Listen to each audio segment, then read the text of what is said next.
राष्ट्रवादी काँग्रेस पक्षाचे राष्ट्रीय स्तरावर 2 कार्याध्यक्षांची आज नेमणूक झाली।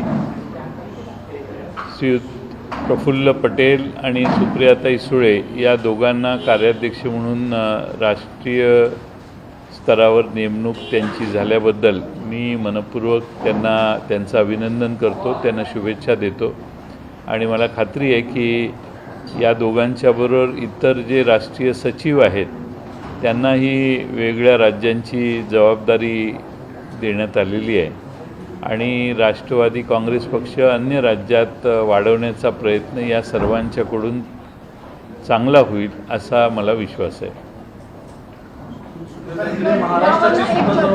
पुन्हा एकदा सुरू झाली की हा निर्णय कशा पद्धतीने झाला यावर काही नाराजी आहे का? कारण पुन्हा एकदा चर्चा सुरू झाली आहे की आज आपण मुंबईमध्ये होता, काही नेते दिल्लीमध्ये होते, घोषणा झाल्यानंतर अजितदादा पण निघून गेले, त्यामुळे पुन्हा चर्चांना सुरुवात झाली की नाराजी आहे का? आमच्या पक्षातली नाराजी हुडकण्याचा एवढा जोरात का प्रयत्न चालू आहे हेच मला कळत नाही। चांगला आनंदाचा दिवस आहे। आमच्या राष्ट्रीय स्तरावर मोठे निर्णय झालेले आहेत, त्यांच्यावर मोठ्या जबाबदाऱ्या देण्यात आलेल्या आहेत आणि त्यानंतर मुंबईत महाराष्ट्राचं जे कार्यालय आहे, माझी जबाबदारी महाराष्ट्रापुरती मर्यादित आहे, त्यामुळे महाराष्ट्रात इथं झेंडावंदन करताना आता सुप्रियाताई देखील इथंच होत्या, त्यामुळं राजी नाराजीचा प्रश्न कसा येतो? सगळीकडं अतिशय उत्साहाचं वातावरण आहे आणि मला वाटतं की प्रसारमाध्यमाने देखील या उत्साहात आमच्या आनंदात सहभागी व्हावं।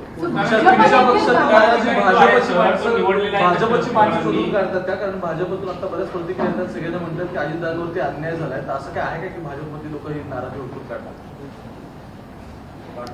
ते असं आहे की अजितदादांच्या उपस्थितीत हे निर्णय दिल्लीत झाले आणि अजितदादा कार्यक्रम संपल्यानंतर निघून आले। ते आता शेवटी त्या ठिकाणी उपस्थितीत सर्वांच्या उपस्थितीत निर्णय झालेला असताना त्यावर शंका कुशंका घेण्याचं काही आता जागा नाही, तरी देखील शंका कुशंका घेतात, म्हणजे आमच्या पक्षाबद्दल गैरसमज पसरवण्याचे राष्ट्रीय स्तरावर आता प्रयत्न चालू आहेत असं त्याचा अर्थ झाला।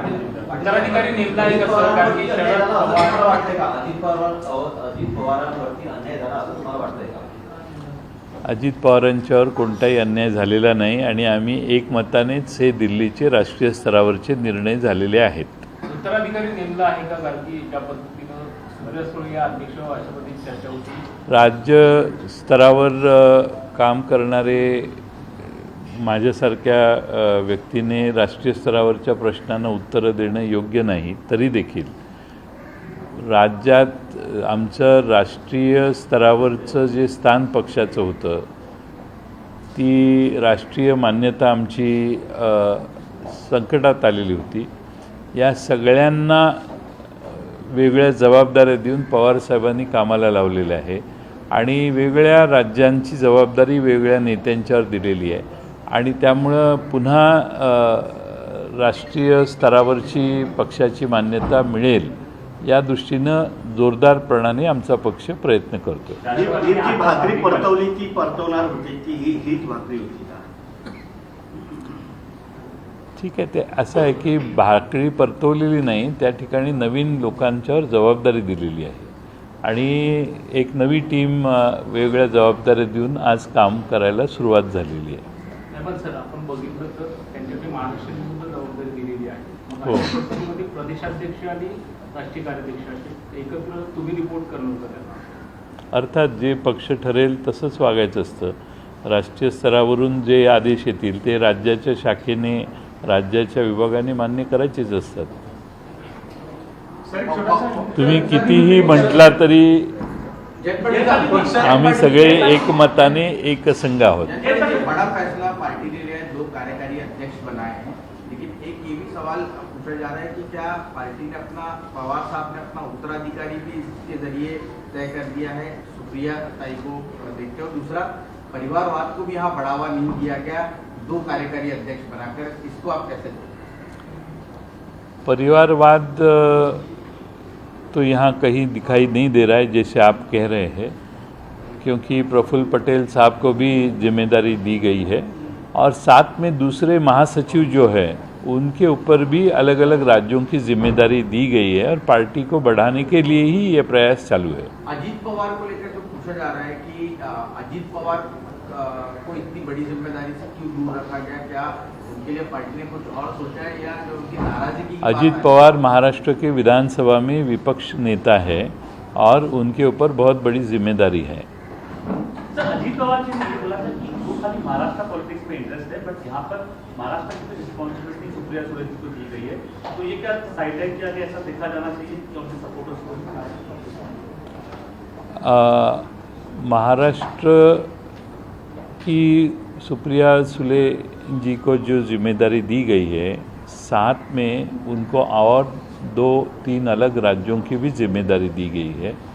प्रफुल्ल पटेल जी को भी और 2-3 राज्यों की जिम्मेदारी दी गई है और अलग अलग राज्यों में जाके वहाँ की व्यवस्था, वहाँ की पार्टी की ऑर्गेनाइजेशन, इसके लिए कुछ क्या करने की आवश्यकता है, पार्टी कैसे बढ़नी चाहिए, ये काम उनके ऊपर सौंपा गया है। अजीत पवार और हम जो काम महाराष्ट्र में करते हैं वो महाराष्ट्र में पार्टी बढ़ाने का ही काम हम कर रहे हैं और यहाँ महाराष्ट्र में राष्ट्रवादी की ताकत बड़ी है, दूसरे राज्यों में कम है और जो जिम्मेदारी जिनको दी गई है वो अलग अलग राज्यों में जाके पार्टी बढ़ाने का काम करेंगे। पक्ष सांगेल किंवा पक्ष ठरवेल तसंच वागायचं असतं असं आता म्हणाला। काही समजा पक्षात जो बंड फिरवणार असेल तर सगळ्यांना इशारा असं समजायचं नाही हो, तुम्ही काय दहचा माग करत असता मला काही कळत नाही। असं आहे की त्या राष्ट्रीय स्तरावर कार्यकारी अध्यक्ष झाल्या, म्हणजे त्या राष्ट्रीय स्तरावर आता काम करतायत, त्यामध्ये त्यांना दिलेल्या जबाबदारीत महाराष्ट्र आहे, त्यामुळं या महाराष्ट्राची जबाबदारी त्यांच्याकडे आहे। महाराष्ट्रात काही विशेष गोष्टी करायच्या असतील त्यावेळी त्यांना सुचवणं हे आता माझं कर्तव्य आहे आणि त्याप्रमाणे शेवटी ऑर्गेनाइजेशनची हायरार्की असते ती पाळायची असते। सर, सवाल ये है कि हम देखते हैं जब इस्तीफा शरद पवार वापस ले रहे होते हैं उस पंक्ति में भी अजीत दादा दिखाई नहीं देते। अभी भी जब मीटिंग हुई थी वहाँ से उठ जाता है, वहाँ बैठे थे ना वो। नहीं, बाद में फिर एक मीटिंग अब मीटिंग ख़त्म हो गई, सब उठ के चले जाए तो उठना ही चाहिए ना उधर। तो इसमें है अजीत दादा की आप ये अपेक्षा करते कि सारे उठ गए और अजीत दादा उधर बैठे? नहीं, वो नहीं कमाल करते हैं आप। इसमें अजीत दादा का क्या नाराजगी का सुर नजर आता है क्या, क्योंकि लगातार उसको जो पार्टी संगठन में भी जिम्मेदारी देने की आवश्यकता है अगर आने वाले 2024 के चुनाव? अरे वो महाराष्ट्र के विधानसभा में विपक्ष की जिम्मेदारी निभा रहे हैं, अच्छी तरह से निभा रहे हैं। कहीं कोई अन्याय नहीं अल- है इसके ऊपर पार्टी संगठन में? कैसे अन्याय हो ही नहीं रहा है और अगर आपको कुछ सवालात और करने हैं डिटेल में तो उनसे जाके पूछिए, वो भी आपको साफ बताएंगे कि हमने सारे पार्टी की एक जैसे विचार, हमने सबने सोच समझ के जो भी करना है करते हैं। बावनकुळे यांना असं म्हटलेलं आहे की सौरभ पिंपळकर हा भाजपचाच कार्यकर्ता आहे, अमरावतीचा कार्यकर्ता आहे, कुठे त्यानं शरद पवारांना धमकी दिलेली नाही, त्याचं समर्थन करताना ते बावनकुळे पाहायला मिळतात। काल पोलिसांच्या तक्रार दाखल केलेली आहे, पोलिसांनी आत्तापर्यंत त्याला हुडकला पाहिजे, अजूनही पोलिसांनी कोणतीही कारवाई केलेली नाही आणि सत्तारूढ पक्षाच्या अध्यक्षांनी त्याची भलामण करणं हे अतिशय गंभीर आहे। एखाद्यावर व्यक्तिगत अशा गंभीर आरोप झालेले असताना पोलीस हुडकून काढतील ना, पोलीस हुडकून काढतील, पण सत्तेत असणाऱ्या भारतीय जनता पक्षाच्या अध्यक्षाने त्यांनी काहीच केलेलं नाही याची भूमिका मांडणं हे अत्यंत गंभीर आहे। पोलिसांच्या कामकाजात हा हस्तक्षेप आहे, पोलिसांच्यावर हा अप्रत्यक्ष दबाव आणण्याचा प्रयत्न होतो आहे आणि ज्याचं नाव घेण्यात आलेलं आहे त्या व्यक्तीचा रोल काय आहे त्या बाबतीत आमच्याकडं योग्य माहिती आहे आणि पोलिसांना आम्ही ती दाखवलेली आहे। पोलिसांनी तात्काळ त्याला अटक करून त्या संबंधातले सगळे जे त्या ग्रुपवर आहेत त्या सगळ्यांच्यावर ॲक्शन घेतली पाहिजे, हीच आमची मागणी आहे। आणि अशा पद्धतीने एखाद्या एखाद्याचं गुन्ह्यात नाव आहे त्याच्याविषयी पोलिसांनी काही तपास करण्याच्या आधी सत्तारूढ पक्षाच्या अध्यक्षाने बोलणं म्हणजेच गृहमंत्र्यांनी बोलण्यासारखं आहे. दिस इज व्हेरी सिरियस. सर, एक दुसरा मुद्दा आहे की कल्याणमध्ये श्रीकांत शिंदे जे शिंदे गटाचे खासदार आहेत त्यांनी राजीनाम्याची भूमिका घेतलेली जर समजा भाजपच्या कार्यकर्त्यांवर अन्याय होईल, म्हणजे जी आता लोकसभा निवडणूक जवळ येते त्या तोंडावरतीच भाजप आणि शिंदेमध्ये वादाचे सूर दिसून लागले. नाही, आता एकनाथ शिंदे मुख्यमंत्री आणि त्यांचा जो पक्ष आहे एकनाथ शिंदे गट शिवसेनेचा सो कॉल्ड, हा किती स्वाभिमानानं भाजपबरोबर चर्चा करणार याच्यावर बऱ्याच गोष्टी अवलंबून आहेत. स्वाभिमान गहाण ठेवून त्यांनी सगळंच सर्वस्व अर्पण केलं तर मग शिवसेना फोडण्याची गरज नव्हती. आणि जर शिवसेना म्हणूनच त्यांना निवडणुका लढवायच्या असतील तर हे 40 आमदार आणि त्यांचे जे काही खासदार त्यांच्याबरोबर मला वाटतं गेलेले आहेत त्या सर्वांना तिकीट मिळवणे हे एकनाथ शिंदे यांचं कर्तव्य ठरतं. तरच महाराष्ट्रातला शिवसैनिक समजेल की एकनाथ शिंदेने शिवसेनेच्या कार्यकर्त्यांसाठी काही रोल प्ले केला.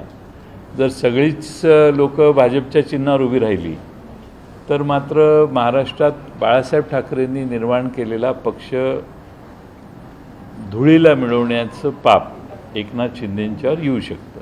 बघू आता काय होतंय. अमित शहा आता नांदेडला आहेत आज, त्यानंतर आज राष्ट्रीय अध्यक्ष भाजपचे जे पी नड्डा सुद्धा दौरा करणार आहेत. कुठेतरी वाटतं आव्हान देतात, कारण गेल्या काही दिवसापासून अमित शहा आणि जे पी नड्डा यांची दौरे वाढलेली दिसतात. मला हे कळत नाही की आम्ही लोकशाही मानणारे लोक आहोत. जे पी नड्डा भारतीय जनता पक्षाचे अध्यक्ष आहेत. त्यांनी महाराष्ट्रात आणि देशातल्या कोणत्याही राज्यात गेलं तर ती त्यांची जबाबदारी आहे त्यांचा पक्ष वाढवण्याची. तसंच अमित शहा देशाचे गृहमंत्री आहेत, त्यांचा पक्ष आहे. त्यांचा पक्ष वाढवण्यासाठी ते सर्व ठिकाणी फिरणं स्वाभाविक आहे. त्यामुळं ते महाराष्ट्रात कुठल्याही भागात आले तरी आम्हाला चॅलेंज आहे असं आम्ही समजण्याची गरज नाही. आमचा पक्ष आहे, आमची या महाराष्ट्रात जी काही काम करण्याची पद्धत आहे ती दुसऱ्या पक्षाचा अस्तित्व मान्य करून काम करण्याची पद्धत आहे. आम्ही कुठल्या पक्षाचा द्वेष करत नाही, आम्ही कुठल्या पक्षाचा हेट्रेड करत नाही. आम्ही विरोधी पक्षांचं अस्तित्व मान्य करून आमचा पक्ष वाढवण्याचा प्रयत्न करतो. सवाल ये है कि सर क्या जिस वक्त शरद पवार ने इस्तीफा दिया था उस वक्त कहीं भी पार्टी के साथ कंसेंसस नहीं हुआ था, बातचीत नहीं हुई थी, ये बात सामने आई. जब अब 2 कार्यकारी अध्यक्ष पद की नियुक्ति हो गई है, क्या पार्टी में इसको लेकर एकमत हुआ था, उसके पहले कोई चर्चा हुई? ये जो आज निर्णय हुआ है वो राष्ट्रीय स्तर पे हुआ है और राष्ट्रीय स्तर पे बात हुई होगी तो मुझे मालूम नहीं. राष्ट्रीय स्तर पे ही चर्चा हुई होगी और ये पवार साहब का अंतिम अधिकार है वो क्या निर्णय करें. उन्होंने हमारे साथ चर्चा करने की कोई आवश्यकता नहीं है और हम अपेक्षा भी नहीं करते. उन्होंने किनके साथ चर्चा की वो उनका अधिकार है. उन्होंने जो निर्णय लिया वो उनके अधिकार में निर्णय घोषित किया है और वो राष्ट्रीय स्तर का निर्णय है. हमारे से उसका कोई कंसेंसस लेने की आवश्यकता हमें महसूस नहीं होती. तो पार्टी का प्रोटोकॉल कामकाज का बदल जाएगा क्योंकि 2 कार्यकारी अध्यक्ष पद जब है तो प्रोटोकॉल बदल सकते हैं. इससे पार्टी का प्रोटोकॉल ज़रूर बदलेगा. उनके ऊपर जो जिम्मेदारी है, देखो पवार साहब अकेले पूरे भारतवर्ष में, भारत देश में सब जगह एक नेता घूम नहीं सकते. आज अलग अलग लोगों को जिम्मेदारी देने के कारण हमारी पार्टी बढ़ने का एक बहुत अच्छा मौका हमें प्राप्त हुआ है. कल जो श्रीकांत शिंदे ने जिस तरह से बयान दिया कल्याण डोंबिवली में बीजेपी के कार्यकर्ताओं ने मीटिंग में प्रस्ताव पारित किया कि शिवसेना का बॉयकॉट करेंगे.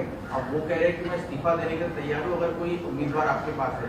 तो जो आपको लग रहा है कि गठबंधन मजबूत है बताया जा रहा था, ये अंदर से मजबूत नहीं दिख रहा. आपको लगता है कि चुनाव से पहले तो भी जाएगा? देखो इसमें क्या है कि एकनाथ शिंदे साहब के साथ जो विधायक और संसद सदस्य उनके साथ गए हैं वो सारे लोगों को एकनाथ शिंदे गुट को जो चिन्ह मिलेगा, जो सिंबल मिलेगा, वो सिंबल के ऊपर उनको टिकट देने की आवश्यकता है. अगर एकनाथ शिंदे के साथ के जो साहब के साथ में जो विधायक है या संसद के सदस्य है वो अगर बीजेपी के टिकट के ऊपर चुनाव लड़ते हैं तो इसका एक मैसेज संदेश महाराष्ट्र में जाएगा कि स्वर्गीय बाला साहेब ठाकरे साहब ने जो मेहनत से इस राज्य में शिवसेना निर्माण की थी वो सारी मेहनत के ऊपर पानी फेंका जाएगा और इसीलिए हम अपेक्षा करते हैं कि एकनाथ शिंदे के गुट के लोग उनके चिन्ह पे उनके बुलबुते पे खड़े रहे। अब ये जो डिस्प्यूट है हम देखना चाहते हैं कि कितने स्वाभिमान से एकनाथ शिंदे गुट भाजपा के साथ निगोशिएट करता है और उनको उनके पार्लियामेंट के और विधानसभा के सीटें उनको लेते हैं। अब 40 विधायक गए हैं लेकिन हम समझते हैं एकनाथ शिंदे साहब की ताकत 80-90 विधायक की है तो उतने सीट उनको मिलने तो चाहिए। अगर 40 में से 20 को ही टिकट मिले तो ये भी गलत है। क्या है? होगी। भारतीय जनता पक्ष में कल भी एक जगह कह चुका हूँ कि भारतीय जनता पार्टी की महाराष्ट्र में ताकत मर्यादित है। एकनाथ शिंदे गुट अगर बाजू में रखे और सिर्फ भारतीय जनता पार्टी अकेले चुनाव लड़ने को जाए तो मुझे लगता है कि 60 के ऊपर उनके कोई सीट नहीं चुन के आएंगे। सौरभ पिपलकर का नाम आता है, बीजेपी के कार्यकर्ता प्रकाश चंद्रा और एक का नाम आता है। पार्टी एक और जो है 24 साल पूरे कर रही है। दूसरी इस तरीके से हमले की या जान से मार देने की धमकी सोशल मीडिया पर जाहिर होती है, क्या स्टैंड लग रहा है? बीजेपी का नाम सामने आता है, लगता है कार्रवाई हो पाएगी? बीजेपी का वो कार्यकर्ता है, उसके बीजेपी के नेताओं के साथ फ़ोटो आ चुके हैं और हमने कमिश्नर पुलिस जो मुंबई के हैं उनके वहाँ जाके सारी इन्फॉर्मेशन दी है। हमें ताज्जुब लगता है कि एक दिन होने के बावजूद भी अब तक पुलिस देश विदेशातील प्रत्येक घडामोडींचे लाईव्ह अपडेट मिळवण्यासाठी आता साम टीव्हीच्या सर्व सोशल मीडिया प्लॅटफॉर्मला लाईक, फॉलो आणि सबस्क्राईब करा। तसंच सर्व नोटिफिकेशनसाठी बेल आयकॉन प्रेस करायला विसरू नका।